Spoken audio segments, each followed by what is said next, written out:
മലയാളം മീഡിയത്തിലാണ് ഞാനും പഠിച്ചു വന്നത്. 10th വരെ മലയാളം മീഡിയം ആയിരുന്നു.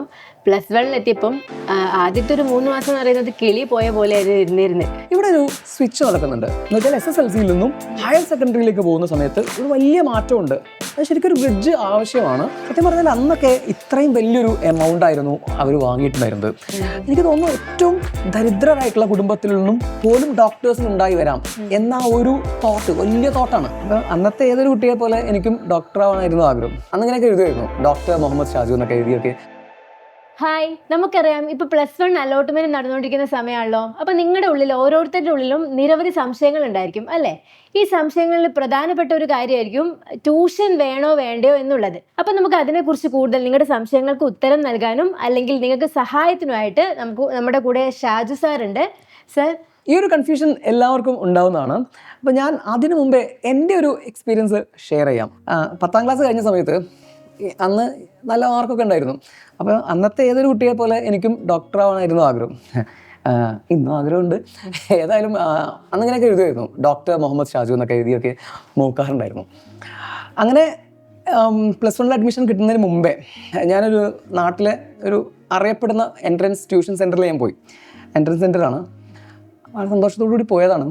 അപ്പോൾ അവിടുന്ന് ആദ്യം എന്നോട് ചോദിച്ചത് എന്താണെന്ന് വെച്ചാൽ, എന്നെ കണ്ടുകൊണ്ടാണോ എന്നറിയില്ല, എന്നോട് ചോദിച്ചു ഉപ്പയുടെ ജോലി എന്താണെന്ന് ചോദിച്ചു. അപ്പം ഞാൻ പറഞ്ഞു സെയിൽസ്മാനാണ്. അപ്പോൾ അദ്ദേഹം പിന്നീട് എന്നോട് ചോദിച്ചത് വീട്ടിലെ കാര്യങ്ങൾ, വീട്ടിലാരൊക്കെ ഉണ്ട്, അനിയനുണ്ട്, അനിയത്തിയുണ്ട്, അപ്പോൾ അവരുടെ പഠനങ്ങൾ, അപ്പോൾ ഉപ്പക്ക് ഒരു ദിവസം എത്ര പൈസ കിട്ടുമെന്ന് മൂപ്പർ എന്നോട് ചോദിച്ചു. സത്യം പറഞ്ഞാൽ ഐ വാസ് വണ്ടറിങ് എന്താണ് ഈ കാര്യം എന്നുള്ളത്. അപ്പോൾ അന്ന് ഒരു 25,000 രൂപ മറ്റോ ആണ് അവിടെ ഈ എൻട്രൻസിൻ്റെ ഫീ എന്ന് പറയുന്നത്. അപ്പോൾ അത് എന്നെ കൊണ്ട് അടയ്ക്കാൻ പറ്റുമോ എന്നുള്ളതാണ് മൂപ്പരുടെ കൺസേൺ. മൂപ്പർ എന്നോട് മാർക്കോ ഒന്നും ചോദിച്ചിട്ടില്ല. ഈ ഒരു കാര്യമാണ് അദ്ദേഹം ചോദിച്ചുകൊണ്ടിരിക്കുന്നത്. അവസാനം മൂപ്പർ ഒരു കൺക്ലൂഷനിലെത്തി. മൂപ്പർ എന്നോട് പറഞ്ഞു, മോനെ ഒരു ട്യൂഷന് പോയി ചേർന്നോ, അത് കുറച്ചും കൂടെ പൈസ കുറയും, അതായിരിക്കും നിനക്ക് കുറച്ചുകൂടെ നല്ലതെന്ന് പറയുന്നത്. ഞാനത് കൂടെ ഇറങ്ങി അങ്ങ് പോകുന്നു. പക്ഷേ അന്ന് ശരിക്കും എൻ്റെ ഉപ്പയ്ക്ക് കുറച്ച് ഡൗൺ ആയിരുന്നു. കാരണം 10ാം ക്ലാസ് വരെ ഞാൻ ഒരു CBSE സ്കൂളിൽ, അന്ന് കോഴിക്കോട് തന്നെ ഏറ്റവും നല്ല സ്കൂളുകളിൽ ഒന്നായിട്ടുള്ള സ്കൂളിലാണ് ഞാൻ പഠിച്ചത്. പക്ഷെ പിന്നീട് ഈ പറഞ്ഞതുപോലെ ചില ബിസിനസ്സിലൊക്കെ കുറച്ച് പ്രശ്നങ്ങളൊക്കെ വന്നപ്പം അദ്ദേഹം ഒരു സെയിൽസ്മാനായിട്ട് പോയിരുന്നു. 100-400 രൂപ ഒറ്റേ ഉള്ളൂ അന്ന് അദ്ദേഹത്തിൻ്റെ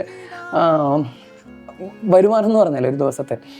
അപ്പോൾ ഏതായാലും ഞാൻ അത് വീട്ടിലൊന്നും പറഞ്ഞില്ല, എൻ്റെ ആഗ്രഹം ഞാൻ അവിടെ തന്നെ വെച്ചു. പിന്നീട് +1 ക്ലാസ് തുടങ്ങി. +1 ക്ലാസ് തുടങ്ങിയപ്പോൾ വല്ലാതെ പ്രശ്നം എന്ന് വെച്ചാൽ ഈ ലിറ്ററലി മലയാളം മീഡിയം കുട്ടികളൊക്കെ കരയായിരുന്നു ദിവസം ക്ലാസ്സുകളിൽ. കണ്ടിട്ടൊന്നും മനസ്സിലാവുന്നില്ല. ഫോർ എക്സാമ്പിൾ, ഇപ്പോൾ നമ്മൾ ഈ മലയാളത്തിലെ ചില വാക്കുകളൊക്കെ അവർ മലയാളത്തിൽ പഠിച്ചു വന്ന ടേംസ് ഒക്കെ ഇംഗ്ലീഷിൽ കേൾക്കുമ്പോൾ ഫ്രീക്വൻസി, മൊമെൻ്റം എന്നൊക്കെ കേൾക്കുമ്പോൾ ആകെ ടെൻസ്ഡായിട്ട്, എൻ്റെ അവസ്ഥ ഇതൊക്കെ തന്നെയായിരുന്നു. ഒന്നുകൂടെ കണക്ട് ചെയ്യാൻ പറ്റുന്നില്ല. അങ്ങനെ ഇരിക്കുന്ന സമയത്താണ് എൻ്റെ ഉമ്മയ്ക്ക് ഇത് കാര്യം മനസ്സിലായി. ഈ പറഞ്ഞ എന്തൊക്കെയോ പ്രയാസത്തിൽ ഞാൻ ഒരുപാട് ശ്രമിക്കുന്നുണ്ടായിരുന്നു. അങ്ങനെ ഉമ്മയുടെ കയ്യിലുള്ളൊരു സ്വർണം പണയം വെച്ചിട്ട് എനിക്ക് ഓർമ്മയുണ്ട്, അന്ന് തന്നെ ഞങ്ങളുടെ നാട്ടിലൊരു ട്യൂഷൻ സെൻറ്ററിലേക്ക് ഉണ്ടാക്കി. അത് ശരിക്കും ഒരു വലിയ വഴിത്തിരിവായിരുന്നു. അന്ന് ഞാൻ അങ്ങനെ പോയിട്ടില്ലായിരുന്നെങ്കിൽ ചിലപ്പോൾ ഞാൻ തോറ്റുപോയേനെ. അതുകൊണ്ടാണ് പിന്നീട് എനിക്ക് നല്ല മാർക്കോട് കൂടിയിട്ട് +2നും അതുപോലെ +1നും പാസ്സാവാൻ സാധിച്ചത്. സാറ് ലാസ്റ്റ് പറഞ്ഞതിനോട് എനിക്ക് പൂർണ്ണമായിട്ട് യോജിക്കാൻ പറ്റും. കാരണം മലയാളം മീഡിയത്തിലാണ് ഞാനും പഠിച്ചു വന്നത്. 10th വരെ മലയാളം മീഡിയം ആയിരുന്നു. +1 എത്തിയപ്പം ആദ്യത്തെ ഒരു 3 മാസം എന്ന് പറയുന്നത് കിളി പോയ പോലെയായിരുന്നു ഇരുന്നിരുന്നത്. അപ്പം ഇന്നത്തെ കാലത്ത് മലയാളം മീഡിയത്തിൽ വരുന്ന കുട്ടികളൊക്കെ തന്നെ നേരിടുന്ന പ്രശ്നമാണ് ഈ ലാംഗ്വേജ് എന്നുള്ളതും. പിന്നെ കോൺസെപ്റ്റ് എല്ലാം തന്നെ കംപ്ലീറ്റ് ആയിട്ട് മാറുകയുള്ളൂ, സിലബസ് എല്ലാം മാറുകയാണ്. അപ്പം അത്തരത്തിലുള്ള പ്രശ്നങ്ങൾ ഫേസ് ചെയ്യുന്ന കുട്ടികളോട് സാറിന് എന്താ പറയാനുള്ളത്? സാറിന് ഏത് രീതിയിലാണ് സഹായിക്കാൻ പറ്റുക അവരെ? അവിടെ ഒരു ബുദ്ധിമുട്ട് എന്താണെന്ന് വെച്ചാൽ, ഈ പറഞ്ഞ പോലെ ഒന്ന് ഭാഷയുടെ ഒരു പ്രശ്നമുണ്ട്.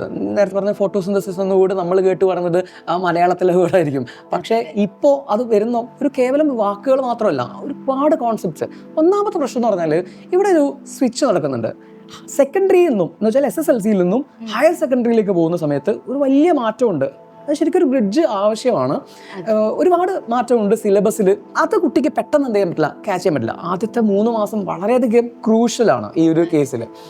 ഇങ്ങനെ ഒരു മാറ്റം കുട്ടിക്ക് സഹായകരമാവുന്നത്, അല്ലെങ്കിൽ അതിനെ തരണം ചെയ്യാൻ സാധിക്കുന്നത്, ഒരു 10, 50, 55 കുട്ടികൾ ഇരിക്കുന്ന ഒരു ക്ലാസ് മുറിയിൽ ഒരു ടീച്ചർക്ക് അതിനെ എല്ലാവരിലേക്കും എത്തിക്കാൻ സാധിക്കുന്നവരില്ല. അപ്പോൾ നമ്മുടെ ഇൻഡിവിജ്വൽ പ്രശ്നം എന്താണെന്ന് ടീച്ചേഴ്സിന് മനസ്സിലാക്കി അതിനുള്ള പരിഹാരത്തിലേക്ക് എത്തണമെങ്കിൽ നമുക്ക് കുറച്ചുകൂടി ട്യൂഷൻ പോലെയുള്ള ഒരു ഏരിയയിലേക്ക് വരുമ്പോൾ, അല്ലെങ്കിൽ ആ പറഞ്ഞ കാര്യങ്ങൾ തന്നെ വീണ്ടും നമുക്ക് കേൾക്കുമ്പോൾ നമുക്ക് എന്തായി ഇപ്പോൾ ഒരുപാട് കുട്ടികൾ പറയാറുണ്ട് നമ്മളിപ്പോൾ ഈ ഓൺലൈനിൽ പഠിക്കുന്ന സമയത്ത് തന്നെ അപ്പോൾ ഇംഗ്ലീഷിലെ ഒരു പോം സാർ അത് ഇങ്ങനെയായിരുന്നു സ്കൂളിൽ നമുക്കത് മനസ്സിലായി. ടീച്ചേഴ്സിൻ്റെ പ്രശ്നമല്ല അത്. എന്താണെന്ന് വെച്ചാൽ അവർ ആ ഒരു സ്റ്റാൻഡേർഡിലാണ് ക്ലാസ് എടുക്കുന്നത്.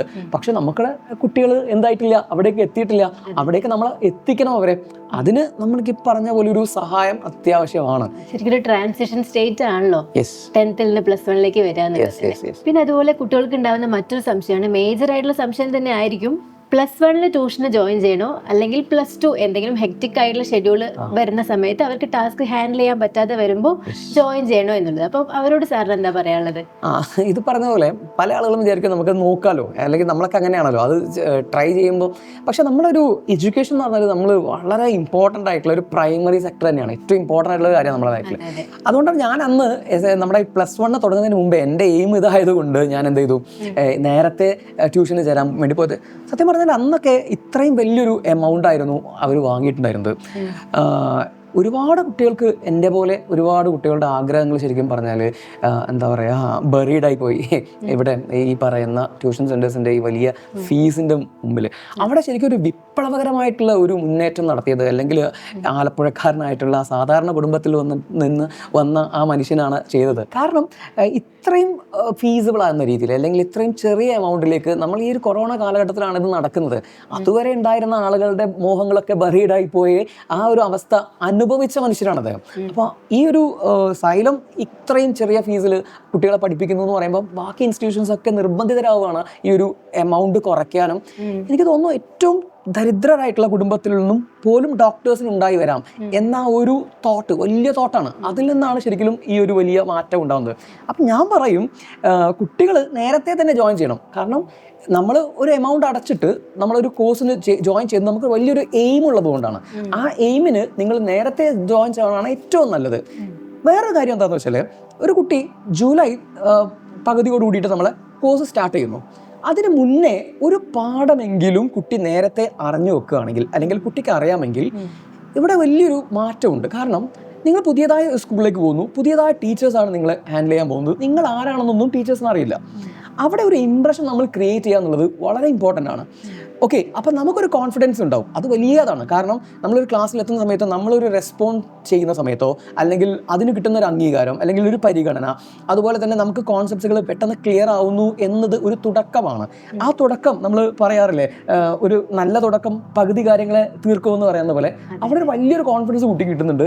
ഞാൻ പറയും കുട്ടി നേരത്തെ ചേരുക, ക്ലാസ് തുടങ്ങുന്നതിന് മുമ്പേ തന്നെ കുറേ കാര്യങ്ങൾ അറിഞ്ഞു വെക്കാൻ പറ്റുവാണെങ്കിൽ അതാണ് ഏറ്റവും ബെസ്റ്റ് ആയിട്ടുള്ള കാര്യം എന്ന് പറയുന്നത്. സാറുമായിട്ട് സംസാരിച്ചപ്പം എനിക്ക് മനസ്സിലാക്കാൻ കഴിഞ്ഞ കാര്യം എന്താ വെച്ചാൽ, +1 തുടക്കത്തിലെ ട്യൂഷൻ കിട്ടുകയാണെന്നുണ്ടെങ്കിൽ കുട്ടികളെ സംബന്ധിച്ച്, പ്രത്യേകിച്ച് മലയാളം മീഡിയം കുട്ടികളെ സംബന്ധിച്ച് ഭയങ്കര സപ്പോർട്ടായിരിക്കും എന്നുള്ളത് കാര്യം ഷുവറാണ്.